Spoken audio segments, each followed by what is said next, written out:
ప్రభునందు ప్రియులైన మీకందరికీ యేసుక్రీస్తు ప్రభువారి నామములో శుభవందనాలు తెలియజేస్తూ ఉన్నాం. దైవజనులు బ్రదర్ భక్త్ సింగ్ గారి పరిచర్యలో నుండి దైవ మర్మములు జూన్ 20. నన్ను నీ సత్యమును అనుసరింపజేసి నాకు ఉపదేశము చేయుము. కీర్తన 25 అధ్యాయం 5వ వచనం. నేను మొట్టమొదటిగా పరిశుద్ధ గ్రంథమును చదివినప్పుడే అది దేవుని వాక్యమని నమ్మితిని. నేను విద్యార్థిగానున్నప్పుడు అనేక గ్రంథములను చదివి తిని, కానీ ఇట్టి గ్రంథం ఎన్నడూనూ చదవలేదు. అందువలన నేను, ఓ దేవా, నేను నీ వాక్యమును గౌరవించుచున్నాను. ఇది నీ వాక్యము. నేను చదువుచున్న భాగములో నుండి నాతో మాట్లాడుము, నాకు నేర్పించుము.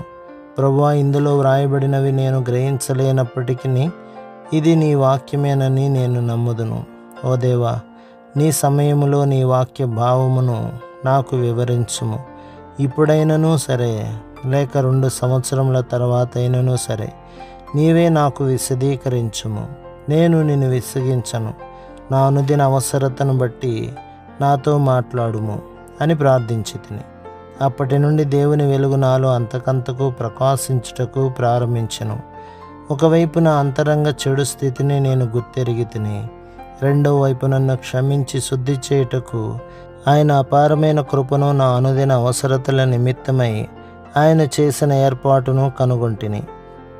బైబిలు జ్ఞానం అధికముగా కలిగి ఉండిన నీతిమంతుడనగుదనని నేను మొదట తలంచితిని. కానీ పిమ్మట మనము జ్ఞానము చేత గాని సూచక క్రియల చేత గాని నీతిమంతులముగా తీర్చబడలేమని గ్రహించితిని. ఆయన స్వరమును వినుట వలననే మనము నీతిమంతులమగుదుము.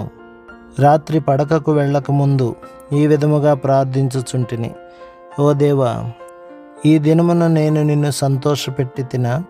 నేను తలంపుల ద్వారానైనా క్రియల ద్వారానైనా తప్పిదము చేసి నిన్ను నొప్పించి తినా? నేనేదైనా పాపము చేసిన ఎడల ఓ దేవా నాకు చూపించుము. ఆయన నా పాపము చూపించినప్పుడెల్లా నేను ఒప్పుకొని సరిచేసుకుంటుని. అప్పుడు దేవుడు నన్ను క్షమించి, నేను నీ యందు సంతోషించుచున్నాను, నీవు వెళ్ళుము అనును. వెంటనే నేను సుఖముగా నిద్రించడివాడను. కానీ నేనేదైనా తప్పిదము చేసి దానిని ఒప్పుకొనని ఎడల నిద్ర రాక ఇటు అటు దొల్లెడివాడను.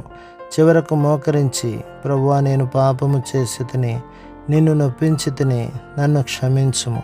నీ ప్రశస్త రక్త ప్రభావమును నేను నమ్ముచున్నానని ఒప్పుకొనినప్పుడు దేవుడు, నా కుమారుడా, నీ యందు సంతోషించుచున్నాను, నీవు బాగుగా నిద్రించుమనును. ఈ విధముగా నేను ఆయన యందు ఆనందించడివాడను.